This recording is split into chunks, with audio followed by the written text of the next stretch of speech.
Welcome to a Community Partners interview, where we explore the organizations, opportunities, and resources that look to make change in our daily lives. I'm your host, Lily Cereghini, and you're listening to Voices for Ability Radio, all abilities, all the time. Today, I'm joined by Maegan Blackmore, who is the Manager of Support Services for Community Living Upper Ottawa Valley. Community Living Upper Ottawa Valley is a developmental service organization that provides various types of support for people in the community with intellectual disabilities. They have been serving the community for over 65 years and have built a strong reputation for their commitment to fostering inclusion and providing person-centered supports for those they serve. Thanks for joining us today, Maegan. Thank you so much for having me. So, Maegan, could you tell us a little bit more about yourself and what inspired you to work at Community Living? Sure. So I began my journey with this organization in 2012, and it's truly where I built my career from the ground up. So supporting individuals with disabilities has been really woven into my life for as long as I can remember. My mother actually spent more than 20 years as a companion to a gentleman with disabilities, and through her time with him, really, showed me the importance of this work. So I started here as a frontline staff member. I moved into a supervisory role and now serving, as you mentioned, as a manager of supports and services. And, I've grown up in the Ottawa Valley for most of my life, and I feel very lucky and fortunate to be able to give back to the community that raised me and to do so in a way that feels meaningful. And so I continue to work in this field because of the people. This role gives me the chance to meet people from all walks of life. And I've really seen firsthand how much of a difference we can make when we work together. And so the people I've supported and the people that I've worked alongside of have really not only shaped the work that I do, but have profoundly shaped who I am. I'm a much more informed and more compassionate version of myself because of the relationships I've built through my time here. That's excellent. While doing my research, I saw that you have a couple of services that you offer. Can you tell us a little bit more about those? Right. So we have three main services of support. So first we have supported independent living, which would be SIL. And so that is a community-based support that works with people who live in their own space. And we're involved to help with daily living. So daily living, like skill development, meals, budgeting, medical appointments, advocacy, community engagement, relationship building. And then these hours of support vary depending on a person's assessed area of need. And then we have community participation. It's still community-based, but it's more focused on interests, wants, and needs, exploration, doing the work with the person to find opportunities to help them get connected to their community. And then we have residential services, which is a 24-hour service model in homes that are well integrated into the community. And it's similar to supported independent living, but we are far more present in a person's life as they have increased needs. So in these situations, you would see more support needed for acts of daily living. You would see some medical complexities, increased vulnerabilities, and some specialized care plans. And then we also have a few other services, but are more administrative and planning focused. So we have Life Share. It's a paid program where a person or a family can apply to the agency to open up their home to a person with a disability in order for them to live as independently as possible in their own community. And then there's respite opportunity. So that's a service offered to people and families. Our agency is there to help, investigate respite opportunities, vet, screen caregivers. We can assist with the interviewing process, but we primarily oversee the management of respite funding. And I just want to put out there, we're also very open to community partnerships that help build our organization's overall capacity and presence in the community. Awesome. Excellent. Because, I mean, there are a lot of other organizations out there doing similar things. So buddy up kind of thing. Exactly. We're always open, for partnerships with like-minded folks, whether that's, local landlords, builders, employers, we are open. Cool. Are there any myths and misconceptions about community living Upper Ottawa Valley? Misconceptions? Interesting. I would say that there are at times a misconception that we are health-based. We are not funded through health. We are not a health-based organization. We're not nursing staff. So we are developmental service workers, and that's the work that we do, and we're funded through the Ministry of Children, Community and Social Services. I would say that's a common misconception in our area, as well as mentioned, we have 3 main core services. Not everyone we support is in a 24-hour residential service model. We have folks that live in community very independently, and we help in those environments. Right. So it's not like standard group home care kind of thing. Exactly. Yes. Okay, that makes sense. Are there any restrictions to the services at Community Living Upper Ottawa, such as age, disability type, caregivers or family members only, that kind of thing? So I would say our common restrictions would be that you need to have a referral and assessment process through Developmental Services Ontario, and we do serve adults, so people over the age of 18. Okay, that makes sense. And there is a process to go through DSO, so you need to be referred for an evaluation through your doctor. Okay, that was what I was going to ask. I don't know anything about DSO, so I was going to ask, is this strictly a medical analysis? The doctor does have to do an assessment ahead of time. Okay. Yes. That makes sense. All right. Now, without using any names, can you share a success story with me? What supports were put into place when somebody asked for help? Well, just quickly, kind of going back, not necessarily when someone asked for help directly. So I'm going to kind of touch on a couple areas there. So what quickly comes to mind are some of our housing successes that we've had over the last 5 to 8 years or so. We've worked with families, local builders, and created some very unique opportunities in the community to address increasing housing pressures that people we support are facing.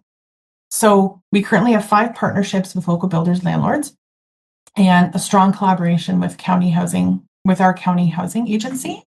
So through these relationships, we've been able to secure, long-term lease opportunities, provide input on custom-built accessible units, obtain geared to income housing.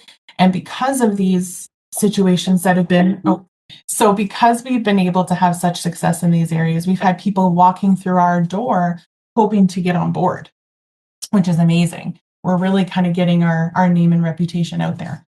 So another major success that we were seeing was someone we support become a landlord.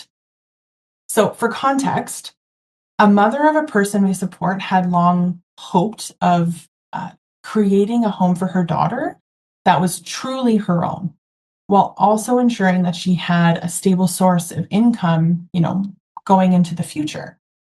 So the property she developed, the mother built the property, and that includes 4 separate units. So there's one for her daughter, one rented to another person we support, and then the 2 other units were just available to community folks. And so anyone considered for that rental was interviewed by the mom and the daughter. So it really brought her into the process and made her a landlord, which was an amazing long-term goal that came to fruition for them. They had quite a history going back. So this was just something so heartwarming for them that finally came to be. And so through these partnerships have brought greater capacity for inclusion, knowledge of our sector, increased opportunities for people we support, and just really open the door for conversation, which is the first step. That's amazing because Mm. usually you look at things like accessible housing and they're ludicrously expensive. Yes, yes. Yeah, because I hope. it's like geared to income is the opposite of accessible usually because there's like long flights of stairs and that kind of thing. Yeah, so that touches a little bit on our partnership with the county, is that they've worked with us for one of the other situations where it's geared to income and accessible, which is amazing. So I think that Mhm. the county is getting further ahead in the work for accessibility. That's good. I mean, Ottawa and like the Ottawa Valley is, it's a pretty big place, right? So It, there would be services available for sure. yeah, And obviously that's helpful because there are lots of people in the community who need it. absolutely, absolutely. Like the work is ongoing, but there's still much further to go, right?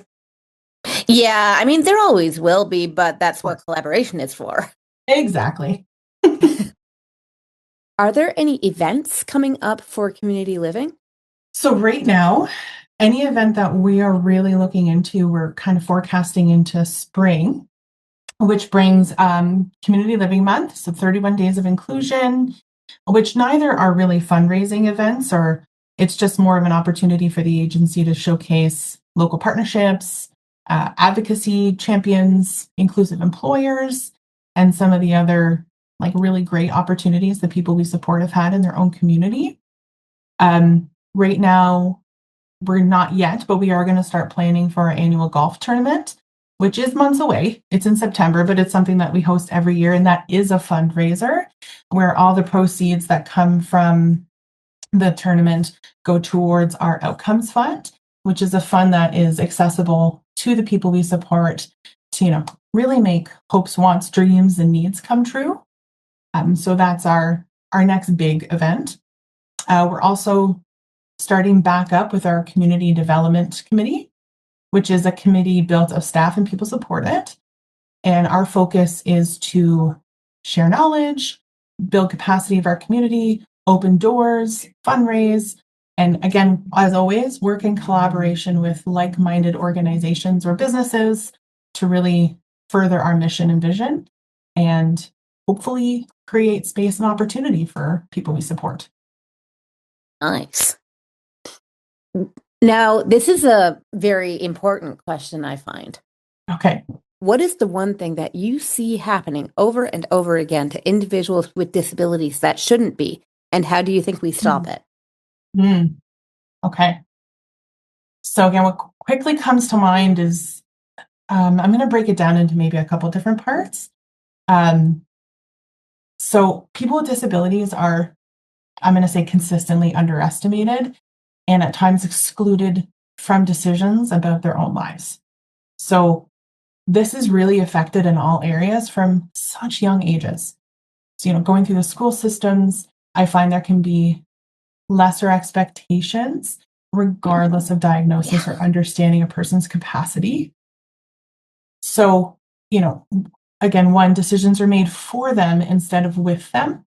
So whether that be, professionals, the systems at play, or families sometimes assume that they know best.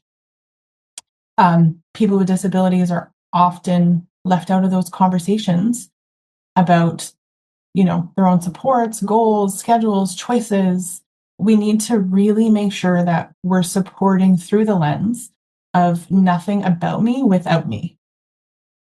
So, and then their abilities are assumed based on their disability, not their actual strengths.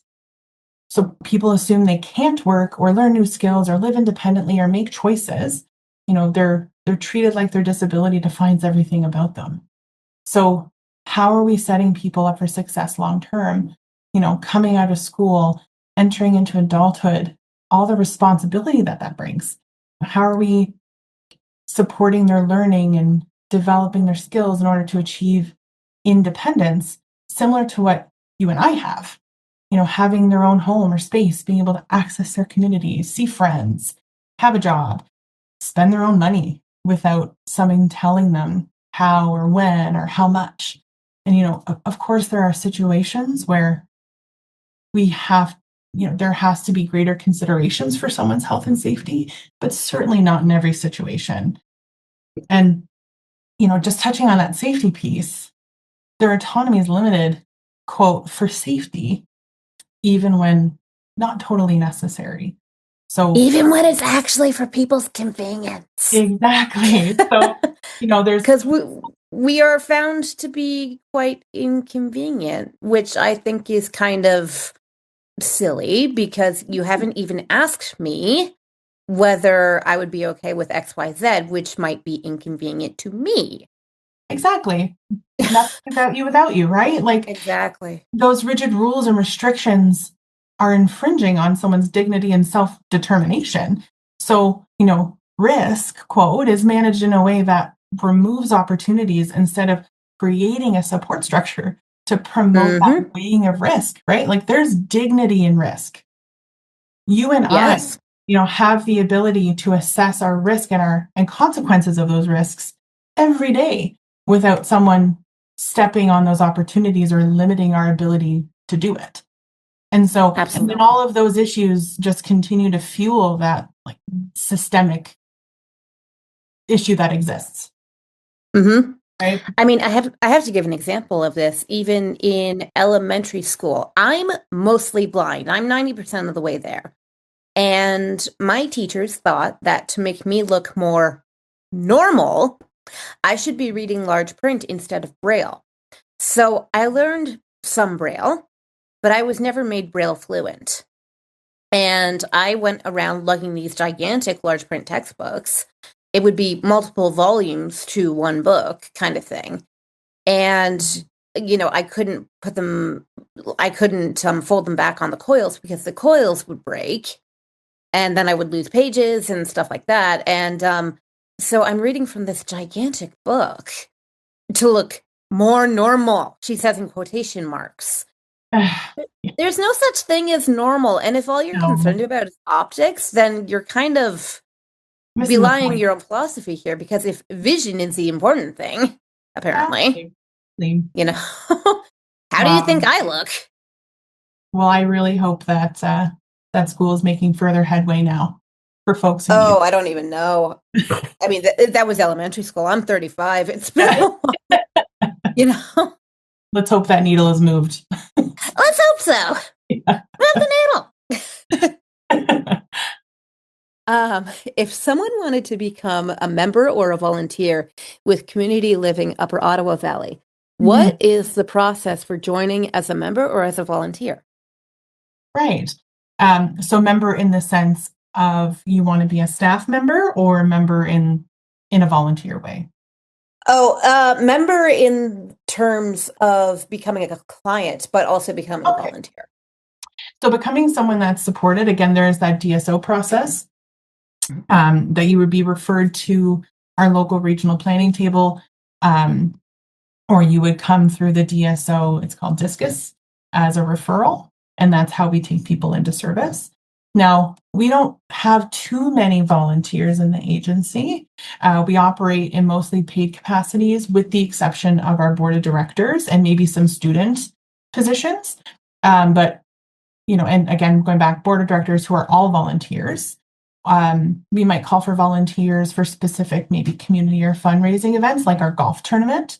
But for our board members, staff, companions, hired by people we support, there are certain processes involved, inclusive of, criminal reference checks, vulnerable sector screening, and then we assign all the, applicable training materials and any necessary forms. But really, you're just, if you want to be a volunteer, if you want to work with us, you're just putting your name forward to either, dropping a resume or an expression of interest at our front desk.